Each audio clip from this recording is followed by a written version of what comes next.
Je suis le capitaine Nicolas Privat, adjoint au CTA Codis dans le SDIS du Pas-de-Calais. Et où est-ce qu'on en est dans le déploiement de Crimson au sein du département? Pour l'instant, on a été formé début septembre par le capitaine Paul Gilly, qui représente le pont au niveau de Valabre, au niveau du Pas-de-Calais. Donc on a formé des administrateurs et des référents.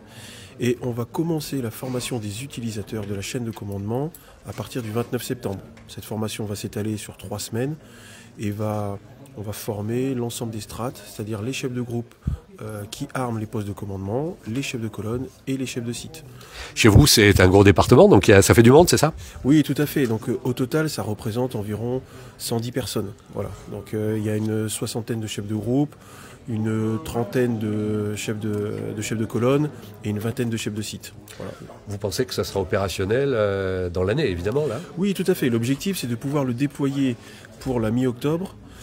Comme vous le savez, on a été fortement impacté par des événements climatiques sur la période automne-hiver, et d'où notre objectif, effectivement, c'est de pouvoir avoir un outil pleinement opérationnel pour le début de l'automne et pour pouvoir envisager sereinement cette période de l'année qui pour nous est critique. Très bien. Crimson, on ne vient pas par hasard sur la solution. Je vous laisse nous dire pourquoi et vous présenter d'abord. Alors moi je suis le commandant Christophe Krajewski, chef de centre du CIS Arras dans le Pas-de-Calais.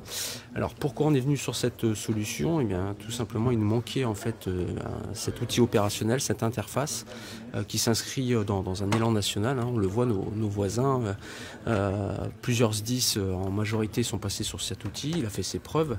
On le découvre d'ailleurs à travers ce séminaire, à travers les différents témoignages. Donc le chemin qu'on va entreprendre s'annonce plutôt positif pour notre SDIS. Et puis c'est aussi en phase avec le projet Nexis, puisqu'on va y venir très prochainement. Et l'outil Crimson est génétiquement compatible avec Nexis, donc il sera complémentaire à ce projet. Et puis il y a aussi le volet formation, puisque l'ensemble des cadres sapeurs-pompiers, donc de la chaîne de commandement au niveau de l'ENSOSP, sont acculturés depuis début 2025 à Crimson.